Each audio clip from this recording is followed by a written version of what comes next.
I'll take that as a no. You got this? You got this? Yeah. You good with us? Okay. You can quote it. I'll catch you guys later. Thanks, man.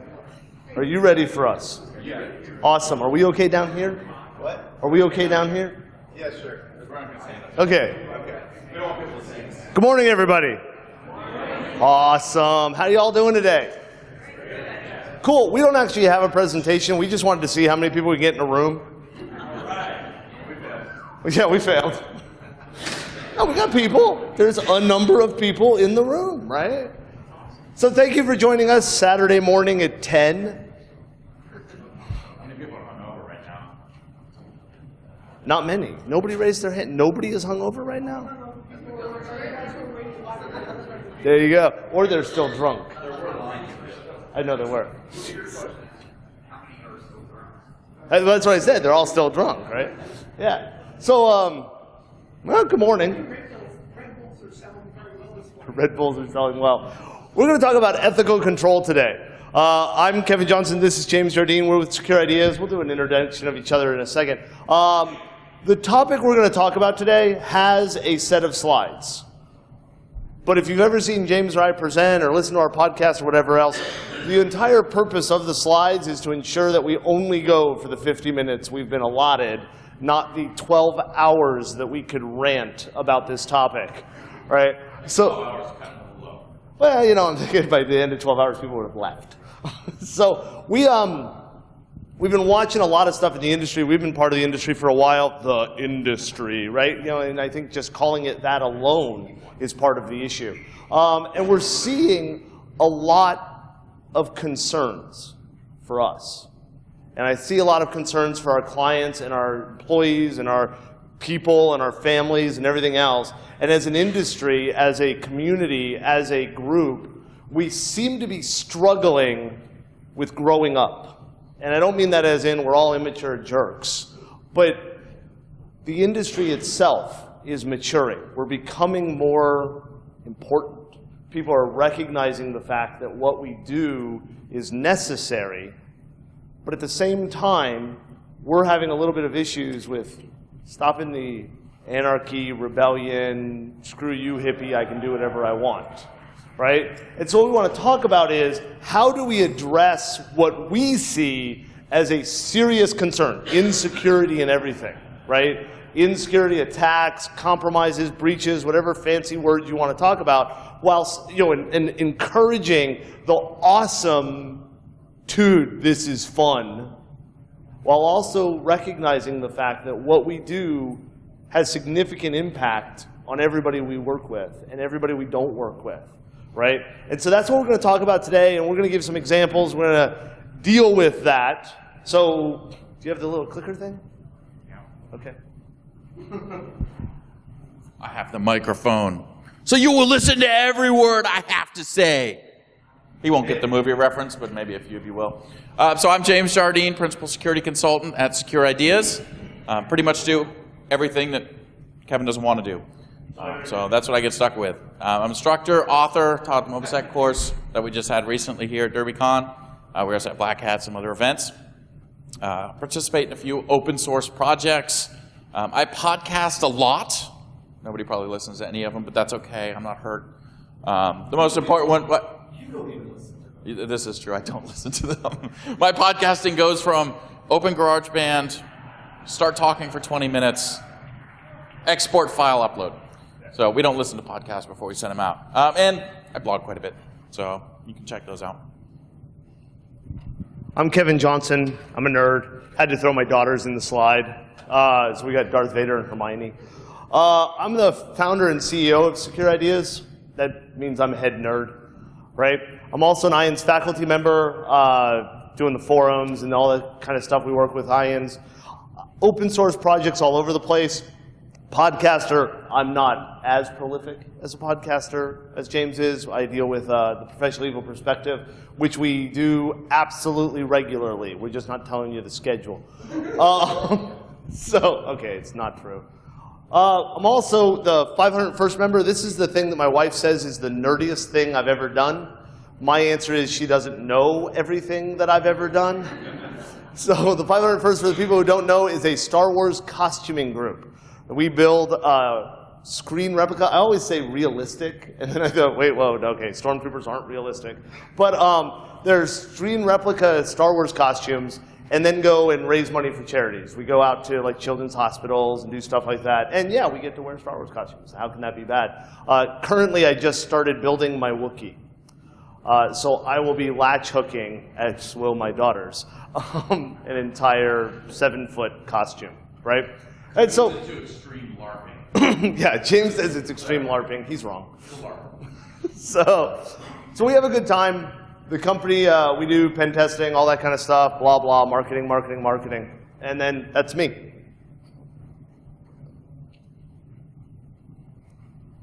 How many people saw this one? Shell-shocked, right? Like, I just want to say right now, my opinion, the fact that we're giving logos to vulnerabilities is a problem. And I understand, right, it brings attention, it gets it in the news, which means we fix it. Also means we scare the shit out of people, right? I mean, we have become the FUD that we all hate, right? And I'm not saying that shell shock wasn't a bad flaw. I don't want anybody to walk out here and go, wow, Kevin said shell shock wasn't that big a deal. He's an idiot. I may be an idiot, but that's not what I'm saying. But we go out there and we do things, and this is Robert Graham, a Radisec, right? And he's actually somebody which you may be surprised by after reading some of the tweets I've done. I actually respect greatly a lot of what he's done. And I see what he's trying to get across, and he's trying to do this scan to say, hey, what is vulnerable? And so he started a scan of the internet. And if you can read the Wireshark capture, right, what he's doing is he's sending a packet up to a server to cause that server to execute an arbitrary command, the command being a ping of an IP address that Robert controls, so that he can see that the command executed. And his argument is, I'm doing this for the greater good. The world needs to know where this vulnerability is, so let me go do this. We won't talk about the fact that the IP addresses of what he's targeting are unblurred on this screenshot, and they're unblurred because he didn't blur them, which meant that he was announcing to the world that that site was vulnerable, that IP address was vulnerable to this attack. And as far as I can tell from talking to him via Twitter and reading his blog posts, he's not actually notifying the people he's scanning. He's just hyping it on Twitter. Greater good, right? Let's not talk about the commands he's running and all of that. But this is a perfect example of us as a security community feeling that the ends justify the means. It's okay for me to do this because I've authorized myself. And he's even come out and said, just yesterday, right, was the blog post, that security researchers, I'm not jumping into it. James's favorite word phrase. I got a whole other talk on researchers. Oh, yeah. So, but his opinion is, as he said in his blog, security researchers must be free from the chilling constraints of the law. That quote, and yes, I'm taking it out of context, but the context didn't change the meaning, right? Basically, it says, I'm a researcher, so I should be allowed to do whatever I want. It doesn't matter what the law says. Which means that that person who didn't like my research, I get to shoot them in the head because the law said I'm not allowed to, but I'm free from the chilling constraints of the law. The security field is huge. Yes, it is. So we have lots of issues within the security field, right? And I love the image on here of they've got the gate but little low bushes, right? Who's not going to get past that? Well, there's a few people that might not. They're like, oh, well, that is true. You wouldn't jump those bushes, right? But we've got a huge range. We've got forensics. We've got testing of sites, right? Monitoring. There's so much stuff that's going on within the security field, and here we complain that we're running low on cybersecurity professionals, right? We don't have enough. There's such a shortage. But do we really have a shortage? Or are we just misusing the resources that we have? Right? We've got QA groups, we've got developers, we've got business units that could do half the stuff that we're saying we need to do from a security standpoint, right? We're trying to split off and say, oh, the CISO has to report to the CEO. How many debates have you seen online about who the CISO reports to? Right? We're crying all day long about, oh, I have to report to the CIO, I have to report to the CTO. Right? We want to have our own branch, CISO, down over here. Right? We don't want to have to do anything over here. We're this team, you're that team. Right? And we need to start merging that so we start dealing with, hey, I'm a security guy and I'm working with QA, I'm working with development, I'm working with the business team to get stuff done and use them as our resources. That doesn't work. The reason why security has to be separate is to avoid the conflict of interest with the CIO branch. I hate to say it, Tony. So your answer is the reason we have to be separate is to avoid the conflict of interest? I've heard that too many times, and to be honest, I'm sick of hearing it. Right? Because if what we're going to say is that security has to be separate so we don't have a conflict of interest, wouldn't that mean that QA has to be separate because we don't want a conflict of interest with development? And operations has to be divided because we don't have a conflict of interest between the Linux and the Windows guys? And the lawyers have to be separate and the secretaries have to be separate? The reality is security is part of the business. There is an inherent conflict of interest, period. And we need to just accept that. And we need to bring it back together because the problem we run into is, even within the security field, we siloize everything we do. How many people in this room are pen testers?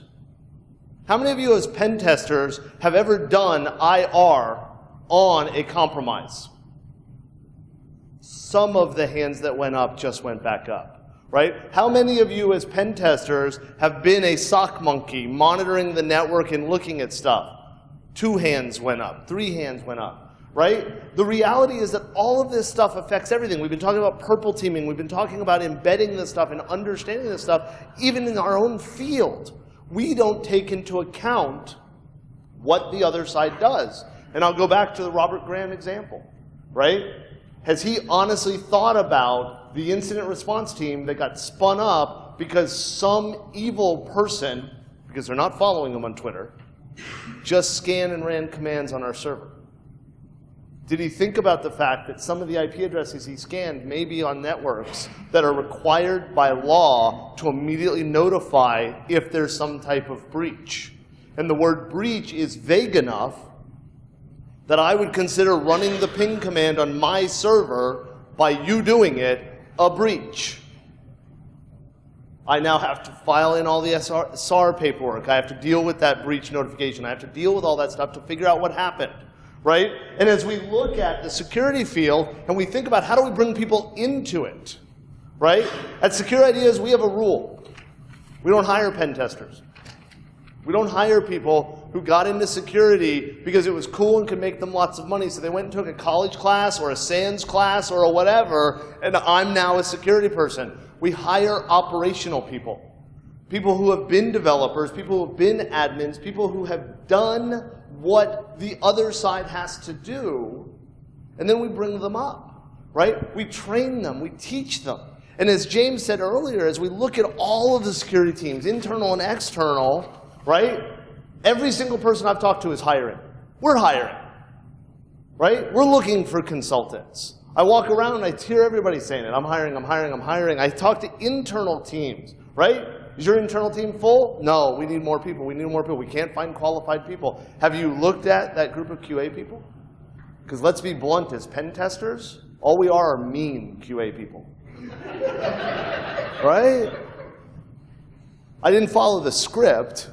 I told you you sucked. Now I have to give you an answer of how to fix it. I can't just stop at, you suck. I actually was just talking to my wife about, research or going my rant of research, what I won't do here. But after I get done with it, she's like, well, doesn't that make you a QA person? I say, yes, it does. I'm QA. Right? And that's what we ignore throughout the process, right? You watch on Twitter. We're seeing people saying, QA can't do this. QA can't find cross-site scripting. They can't find SQL injection. If your Bounties paying for a single quote for SQL injection, you should be punched in the face, right? QA can find that. Developers can find that. We can train QA to find this stuff. And I've got all kinds of rants on one of my blogs that's not even listed on our slides about QA and testing. Yeah, about QA and testing, right? Because we're not including the people that can do this. And we're trying to say, no, you can't do that. Only I can do that. And it's not that specialty. And we see comparisons. Well, you have general practice doctors, then you have surgeons, and you have neurologists, and you have this and that, and that's fine. But in reality, we have staff of people that can start testing some of this stuff to catch it before it goes out. And then we know who they are. Especially when you start looking at cost. And I'm not going to go into the whole thing about, well, if you catch a bug in development, it costs 27 cents and $4 billion if you do it after production. But the reality is, I am more expensive than the person you're paying a salary to. And that's a great marketing, right? You know, hey, I'm really expensive, right? Okay, we're not that expensive, but I am more expensive to be brought in as a third party who's going to look at stuff. And so what you want to do is you want to use the money you're spending on the me, whether that's Black Hills or Trusted Sec or Secure Ideas, and use that money to find the hard things. Do you know how much it pisses me off when I'm doing a pen test and I put a single quote in the password field and I get a database error message on the login? You just wasted my life. Every automated scanner in the world should be able to find that, except for AppScan, which sucks, but that's a different story. But it should be able to find that. If I find it, it means you suck. And it's not the I come in, right? That is that you suck. Because you should be able to find that. I should be finding the logic flaws, the timing issues, the problem that takes thought. When my daughter, Brenna, was 5, she was finding SQL injection in login forms. Hire her. But we see this constantly as we look at this, right? And we start talking about what's going on. And look, the reality is, the world sucks. We've got lots of issues. And as a father, I look at my daughters, Brenna and Sarah, and I love them to death. And they changed my viewpoint in the world. When they handed me Brenna, the world became dark. It really did. I loved her. There was joy and love and amazingness, right? And then I looked at everybody else and went, you're evil, right? What are you thinking when you look at my daughter, right? I bought a gun. But I look at them and I think, wow, I really need to protect them. And I start thinking about Home Depot and Walmart and Target. And I did not just announce a new breach. It's my new favorite joke. Do you know why Walmart wasn't attacked? They're not a Target. But you knew it was coming. It's one of those things. It's a horrible joke, right? But we got to wonder, are we secure? Are we compliant? Do we know what's going on, right? Do we respond correctly to things? I have people all the time, autocomplete is on. What are we going to do? The browser doesn't even pay attention to that setting anymore. Come on, get over it, right? But are we paying attention to the right things? Are we watching the right things? I've had pen tests where I've done 2 million requests against a web server and nobody noticed. We talk to people all the time. Hey, did you see our attacks? No. Were you looking? Right? What about that one guy, right? We go on site, it's Monday morning. They give us a laptop to plug in and start using to do some of the client assessment, right? And we plug in the laptop, we turn it on, we go into our kickoff meeting. And I see, we're in this like glass wall filled room, right? And you see the sock monkeys over in the corner, and all of a sudden the guy like, and he jumps up and he runs, which is always fun, right? To see a guy, but never mind. But he runs across the room and he goes, are you guys attacking our semantic server? Yeah, that was what I did, right? I sat down and said, screw it, let's go after that semantic server. What are you talking about? And after working with him for a minute, it turned out that when his laptop started up, and I'm sure you all know this, right? Symantec connected to the enterprise manager and said, hey, I'm here. Do you have any signatures for me? Stuff like that. Normal startup things. But because the evil pen testers were in the room, now all of a sudden it became a compromise because he was looking. He hadn't been looking before. And it was like, really? So you're even watching the right things. Are you looking at the right stuff, right? And we've got, Robert said it yesterday, right? The CFAA is vague. Well, technology is newer now. You're right, technology is newer now. But the Bill of Rights hasn't changed, right? Technology has changed, but we have to deal with that. We need to look at all this kind of stuff. And the last one, which I think is most important, right, is do we even have the right people involved? Do we have the right people doing this, right? Because the reality is the right people make the difference. And I don't just mean Susan, right? I don't just mean Bill. I mean, are we getting the right groups involved? Are we talking to the right people? Are we getting them engaged? And you know, I'll jump back to my favorite topic, obviously, Robert Graham, right? He's announcing this stuff that he's doing for the betterment of the world. But the reality is he's talking to an echo chamber, right? The people who follow Robert on Twitter are us, right? My wife doesn't follow Robert on Twitter. Her father doesn't follow him on Twitter. The person who manages that server doesn't follow him on Twitter. And so we don't even know if we've got the right people involved, right? Yeah, and on, you know, continuing that point, right? Talk about who we're following on Twitter, what stories make a difference, right? We're big on hype. Home Depot, the largest breach ever. A week later, okay, maybe it was just self-checkout, so it was only 5 people. Oh, wait, no, it is the largest breach ever, right? But in reality, everybody outside the InfoSec community doesn't care, right? My mom doesn't care that Home Depot got breached. She didn't. My parents don't call me anymore. Oh, man, Target got breached. What should I do? I don't care. My dad watches his credit card statements, whatever. Yeah, he gets a new card, he reports fraud. He doesn't really care, right? But InfoSec, we spill it all out. Media, oh, it's the biggest thing in the world. But what is that helping, right? How is that helping our industry get better besides what we're doing and what we like to, you know, think of as we're shaming industry, right? Our way to get across to the business is, I might put it to you politely first. If you don't do what I want you to do, and we can call it extorting as well, right? I'm going to post it out there, and I'm going to let everybody know that you're not listening to me, right? And in reality, most people don't care, right? Home Depot, oh, well, but we're seeing it work, right? Shaming is working in our industry. That's why we have bug bounties. Bug bounties are a result of shaming. Well, but if you look at the whole, if you look at companies that have been breached, and they pledge that they're going to be doing massive changes, and going to take a year later, look at their InfoSec and see how much change has been taken. And what you will find is the biggest change is that they talk a lot more about what they're doing, but they don't actually do. No, you're right. You're absolutely right. We're bullied. That's what we're doing. We're bullies. Right? We were the bullied. At least I was, right? I always joke the person who stole my lunch money all the way through school still takes my lunch money every day. Makes a damn good Subway sandwich. But as a group, all that we're doing is bullying the people outside of our group or the people inside of our group. Look at Twitter. How many times do we beat up on people of our own? We eat our own young, right? And our old. Right? What the hell? You wrote that up? That's awful. But did you talk to them? Did you ask them? I mean, like, we're threatening to, it's awful. And when we start looking at the vulnerabilities, when we start doing things, right?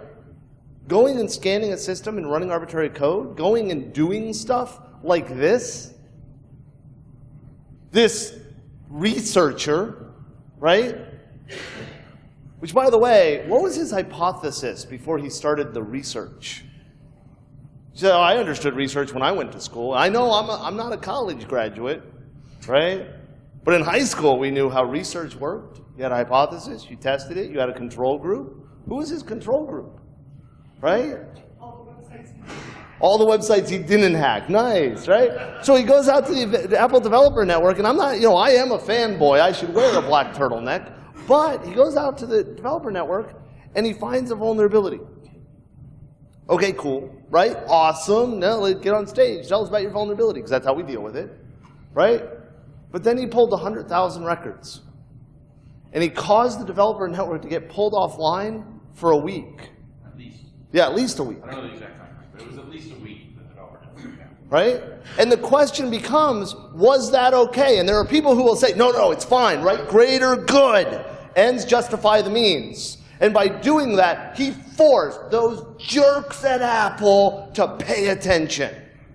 You know what? You may not like to believe this, but Apple was paying attention. They may not have done the right choices, and I don't know, but they were paying attention, right? And he didn't need to pull 100,000 records, right? Because the answer is, well, I was going deeper. I was verifying the flaw. Let's not get into the, did you have permission to verify that flaw? Did you have a contract? Do you look good in orange and metal bracelets? But the reality is, if all he was doing was verifying the flaw, right? Count star in a select statement. Yep, I could have gotten 8 million records. You didn't need to actually pull the data. You didn't actually have to egress anything except for a single integer. That's it. But no, that's not what we do, right? I'm going to say something rude for a second, right? We're dick wavers. Mine's bigger than yours.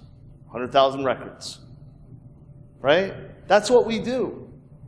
And this didn't help anybody. As a matter of fact, in my opinion, it did the exact opposite. Because the developers, who are the ones we should be encouraging, the ones who are going out and reading the documentation, the ones who are trying to fix it, we took a resource away from them meanly. We stole their lunch money. And for a week, this was down, or about, right? About a week. Yeah. My favorite part of this actually is the tweet that he sent out was, don't worry, I'm not a hacker. I was just doing security research. I'm glad he told us. Yep. That makes it all better, right? Apple, go ahead and stop your IR, stop all the stuff that you're doing. You don't have to do a breach notification. I was just talking. Lost personal data through the compromise. Right, yet we find that most hackers call themselves security researchers. Right? We have split personalities. Depends on what I'm doing right now. If I want to be cool, I'm a hacker guy. Oh wait, no, I'm doing something that's illegal, or maybe against your ethics, right? Maybe it's not illegal, but I'm doing something different. I don't want to get in trouble for it. Well, I'm a security researcher. Right? And we can go all day on security researchers. And fortunately, we're not going to. But this is what we see. And we see this out on Twitter. We see this out on social media. And we have a completely split industry of, no, this guy's perfectly right. It's research. And then you've got, no, this guy's wrong. And we see the same thing with Robert Graham. Right? A whole bunch of people say, no, you broke the law. A whole bunch of people say, no, he didn't. Right? So we're confused in ourselves. Right? And of course, the only person that can tell us whether we broke the law or not is the judge that makes that decision, right? We don't get that option. We can say we don't like it, we don't agree with it, but it's the judge that makes that decision. So on with this guy, because he was perfect for examples, right? Google Play crashed not much later, twice. Happened to be the same guy doing research, just research, right? And he was just attempting to exploit the flaw. So we're not just doing vulnerability discovery, we actually want to exploit. Hey, how far can we go with this? Knock Google Play down twice, right? So this brings us back into who do we have doing this stuff? How do we get people to know what they're doing?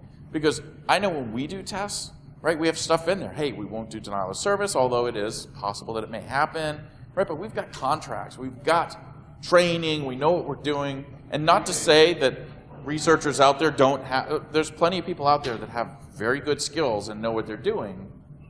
But when you're just randomly hitting sites, one, you're playing a pretty fine line, right? Because at any point, somebody can come by and say, you know what? You hacked us, right? And it goes to court. You have to fight it. That's your fight, not theirs, right? That corporations have way more money to bring you through and drag you through the legal system than you do. It doesn't matter how much supporters you have. How many free whoever's we come up with. Right? Maybe you get lucky. Tried you in the wrong venue and you got a chance to get out to a non-extraditory country. But not everybody's that lucky. Right? So we need to think about that as we're going through things. Boils down to ethics, and this is one of the things that this is a pet peeve of mine, right? How many people here have taken a test for ethics? A few, right? We have an ethical room.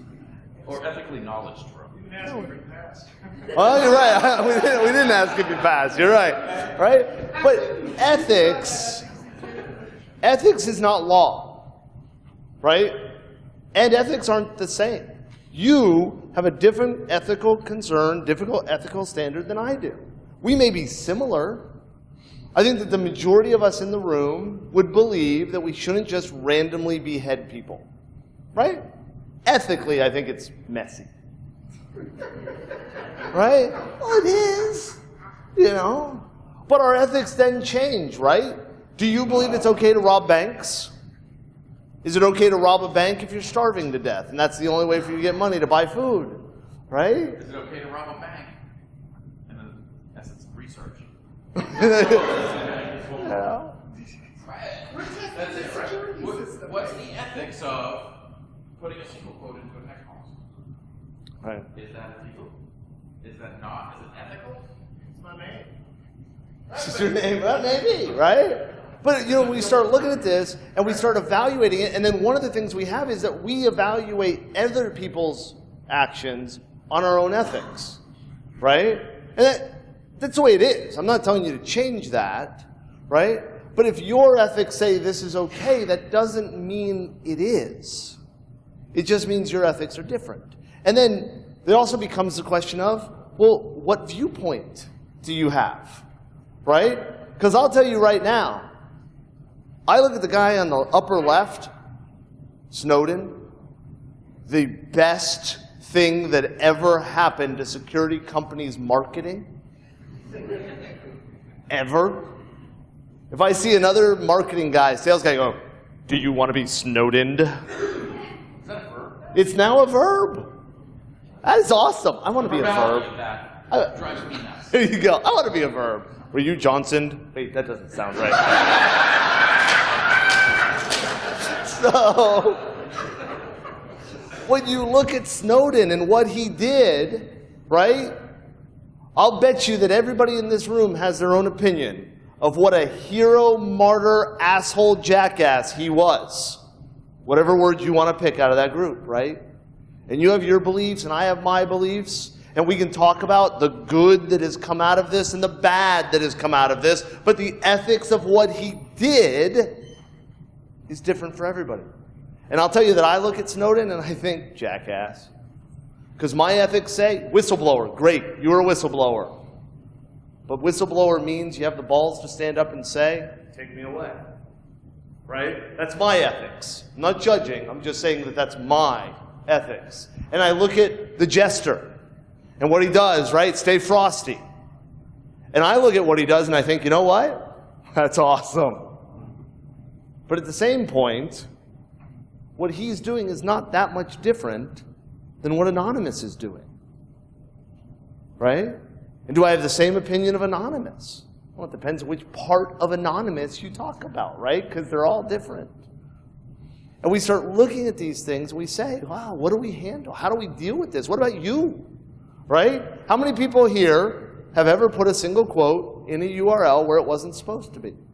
Right? Yeah. Was that okay? Did that make you different than Weave? Right? Yeah, I've never doxed anybody. Right?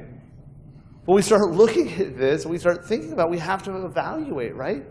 Where it goes. What about certification? How many people here are certified? Yes! Right? I have letters after my name. I have a lot of certifications. I don't know why. But I do. Oh, wait, I do know why. I took some tests, right? And my favorite one was, for the example here, was the Certified Ethical Hacker. Yeah. I took that test. I took that test back in like 2002, and I understand that it's different now. God, I hope so. But I took that test back in 2002, and there wasn't a single ethics question on the test. There were a lot of command line argument questions, right? But no questions of, if you see a gold bar sitting on the table that you just watched a lady leave there, can you keep it? Right? That'd be an ethical question. I don't know how they judge it, but right. But I did have to sign an ethics agreement that said that I wouldn't do bad stuff. My CISSP says that I won't interact with evil hackers. So that mailing list I'm on, the Daily Dave, right, when he posted that stuff, was that an evil hacker? Did I violate my ethics agreement? Right? GIAC does lots of that kind of stuff. Do we follow those? Are those a good way to come up with an ethical standard we should all hold to? Because out of the 4 that I have up there, their ethical statements are all different. Right? And I'm not bashing them. I'm not sitting up here saying, get a certification, don't get a certification. I'm not going there. I'm just talking about, as an industry, we regularly agree to certain ethics. But how many people actually read the ethical agreement of the certification test they took before they took it? Or did you just say, yeah, I agree, let me take this damn test because I'm done, right? I want to answer and fill in the bubbles, right? But we have to hold them to that, right? That security researcher in Turkey, did they pull his CISSP, right? Did he have one? Did he violate it when he did this?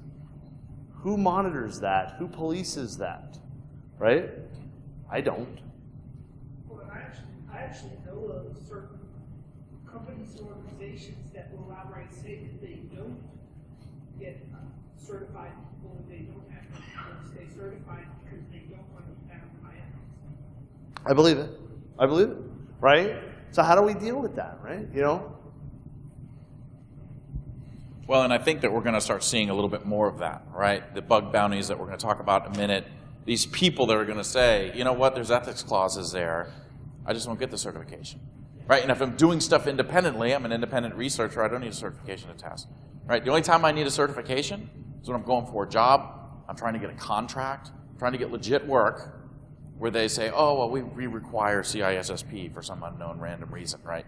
Somebody's done a good job marketing and saying, oh, if they've got their CISSP, they're straight out of heaven. The number one reason for requiring a CISSP in the financial world is because of that judicial notice, which means if they put you on the stand, they can't question your credibility. They can question if you did your job right, but they can't question your right to do your job. Another instance of why the judicial system has problems. Oh, got CISSP, I'm credible. Yeah. They can question everything you did. They can question how you did it, but they can't question your qualification to do it. So it's like you just go close with your battles. Yeah. How about bug bounties? How many people here like bug bounties? They're awesome. How many people here have been paid a bug bounty? Funny, it's the same hand. But you know what I'm kidding, it's a joke, right? But bug bounties are an interesting idea. Yeah. Yeah, I recorded or something. Yeah.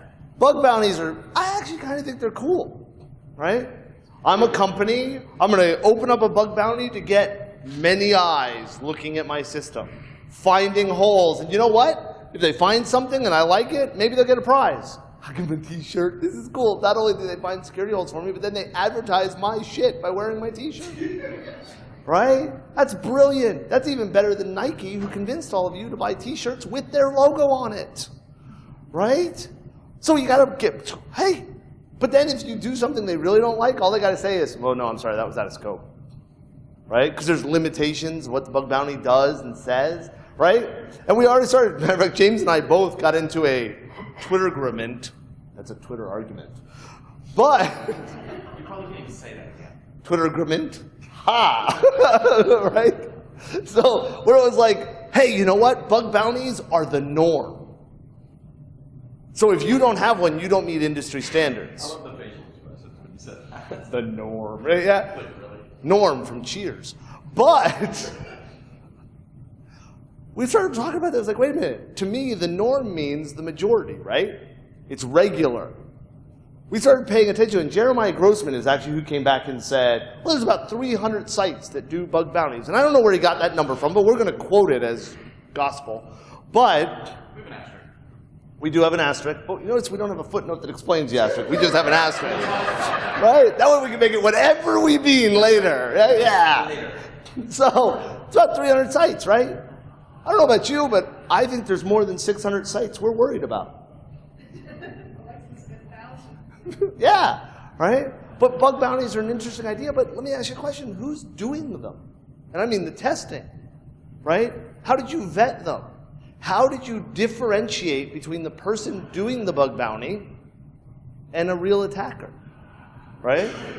I don't know. Depends on the bug bounty, right? Are you ready for one? In my opinion, if you're a bug bounty company and you're offering a bug bounty and you're paying out bounties for that single quote in the password field, you failed. You need to have robust security. You should be doing testing. If you pay out a bounty, I should be able to read the description of it and go, holy crap, that was awesome. Now, you should probably pay more than a $10 t-shirt or something at that point. But, right? We shouldn't be finding cross-site scripting flaws. We shouldn't be finding test servers on healthcare.gov. But we should be stronger than there. We should be doing some type of scoping and saying, this is what's part of the bug bounty. This is what you're allowed to test. And oh, by the way, I'm going to vet you. I'm going to know who you are before you're allowed to do the bug bounty program. Not because I don't trust you, but because I don't trust you or anybody else. And there has to be a way for me to distinguish you from that other guy who isn't doing the bug bounty, but is trying to steal data.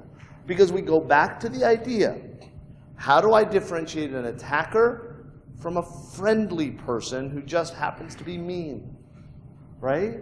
How do I decide whether we call the IR team? It's like, we were working with a company and we found signs of compromise while we were doing a pen test. We started talking to them and their answer was, well, we just assumed it was you. We had a pen test going on, so we assumed all the network traffic was you. Like, that's great. You know, so we just announced when we're doing pen tests, and all the hackers go, you know what? We're not going to screw with those secure ideas guys. We're going to let them do their test and not have any of our noise running at the same time. So that it's a hacker-free zone while we're doing our testing. It's like gun-free zones. But that's a different story, right? It doesn't work that way. So how do you differentiate? Build that into the program, right? And going back to the norm thing and why we bring that up, right, is it the norm? Is it the standard practice? Which, looking at HackerOne, looking at BugCrowd, right, I mean, those two together have less than 100 programs involved in their systems. Public programs, right? They do have private programs, right? There's other companies that have this, but we go ahead and say something's the norm. That means when you get breached and you're lucky enough that the FTC or somebody comes in and says, hey, what were you guys doing? Well, right now, if you're not doing a bug bounty program, but it's the norm, well, you guys are going to be considered more negligent, right? Hey, you're not doing everything you're supposed to be doing. I mean, I'm not going to lie. I have no problem saying that if my bank started offering a bug bounty, I'd switch banks. Right? Because one, bug bounties are new. Most people have no idea how to implement them. Right? They're just letting anybody go after them. We talked about certifications. And we've got, how do I know that the guy on the other end who's getting paid via PayPal, he's accessing my network through Tor, did he get a CSSLP or anything like that? Yes. To answer your question, Mozilla, we don't distinguish between. We view the failure of our incident response team and our monitoring team, the inability to find guys who are doing good testing as a failure of the So you're saying that you don't differentiate attackers and bug bounty people, or we do not. So you call your incident response team for every attack? We Awesome. see the attack and they fail to find it. That's part of our after action reporting. Why was this guy able to do this? You weren't able to detect it. Perfect. You were then an example of somebody who has robust security doing it right. And that's what we say. If you've got strong security already, doing a bug bounty makes sense. Right? We've also been doing the bounty. Exactly. Right? You've been doing it for a little bit longer than anybody else. Right? Which is good. So that ties directly into this stuff. And then we start getting into this call for licensing. And this is the one I find funny, right? How many people want to have licensed pen testers, licensed forensics people, licensed security monitoring people? Right? I'll tell you right now, if we don't get our act together, that's what we're going to get. We already saw it a few years ago where states started passing laws that if you wanted to do forensics, you had to be a private investigator, because Dick Tracy is what I think about when I think about doing drive imaging. Right? But we're pissing off a lot of people, and a lot of security breaches are happening on our watch. And the idiots in the government, and I don't care what government you're talking about at that point, I feel very firmly that if you ran for office, you were probably an idiot, right? I don't want to be a part of any club that wants me to be a part of it, and they want to be. But they're going to pass the laws. And we've already seen how well government passing laws to signify technology or limit technology works, right? You have people who really don't understand. I remember a few years ago there was one politician, I think he was a senator, that was very proud of the fact that he didn't know how to check his own email. He proudly talked about the fact that he had to have somebody else get his email printed and give it to him, and he would dictate responses, and that guy is going to decide whether or not a bug bounty is legal. That guy is going to decide whether you're qualified to do your job. Unless we put our act together, build something together that we do. And I understand, I've already talked to people about the idea of herding cats that are the security community, and getting the Weave, the Snowden, the Ed Scotus, the Dave Kennedy, and the Kevin Mitnick to all agree as to what is the right thing to do. I can't even get my daughters to agree on where we're going to go to dinner. And we need to figure out an idea, and in my opinion, right? We need to regulate ourselves. And the model I look at is the bar, right? And I'm not saying it's perfect. As a matter of fact, I'm not sure it's anywhere even close to good. But this idea of saying we're going to come up with the guidelines, we're going to come up to the standards. You know, PTES was a great one that was being worked on. That's just on the pen testing side. This is all of security. But if we stood up and said, this is what we think is right, and maybe what Robert Graham is doing becomes part of what we all agree is right. And you know what? If that happens, I'll cry. But no. You know, if that happens, then fine. That's the standard we set. And as an industry, as a group, we pull together and say, this is what is allowed, and we work together to fix the laws, the opinions, the impressions, and the beliefs of all of the non-security nerds, so that when Robert scans arbitrary servers and runs an arbitrary command on that server and says, it's okay, it's authorized, because I asked that guy and he said yes, well, then it becomes okay. And at that point, we're able to point to the politicians and the governments and everybody else and say, look, you don't need to do this. We handled it ourselves, right? And by showing that, by building up something that says this is what we do, I think we have a better chance. And we're looking for feedback. We're looking for people to stand up and say, you know what, I don't agree with you, but damn it, I'm going to help. If for only reason you want that is so that you don't have my opinion being the one that gets presented, right? I'm okay with that. But we need to come up to a standard, and we need to not fall into the petty bullshit that we do all the time. You know, there's a reason why there's an InfoSec drama llama on Twitter, right? There are people I follow on Twitter just because of the arguments they get into. Breaks up the day. But we need to start saying, let's start. And I recognize that this is a big elephant we need to eat. It's a huge, monumental task, right? But if we start, we'll get there. But if we don't start, if we continue the way we've been doing it right now, where it's just like, shit, man, this is difficult, and damn it, I want to make things better, right? Then we're never going to fix it. And next month, or next year, all of a sudden there's going to be a law that's going to have teeth beyond what we've got now. Next year there's going to be people going to jail. And we're going to rant and rave, and the EFF is going to raise money and waste it, and all of us are going to do Kickstarters and FundMes and whatever, right? We're going to whine and pout. And we're going to realize that all the bullying that we've been doing put us in the same place as the person who bullied us, or me, working at Subway. There's nothing wrong with Subway. They make a damn good sandwich. But we're not going to get to do the cool things we do now. We're not going to get to have the fun. We're not going to be able to inspire the next generation of people to look up at what we do and say, shit, I want to be that person. I don't want to look at my daughters and see hate in their eyes. I don't want to look at my daughters and have them look at us and think of us in disgust. And I'd like you guys to do the same thing. That's it. Right? I have tears in my eyes right now.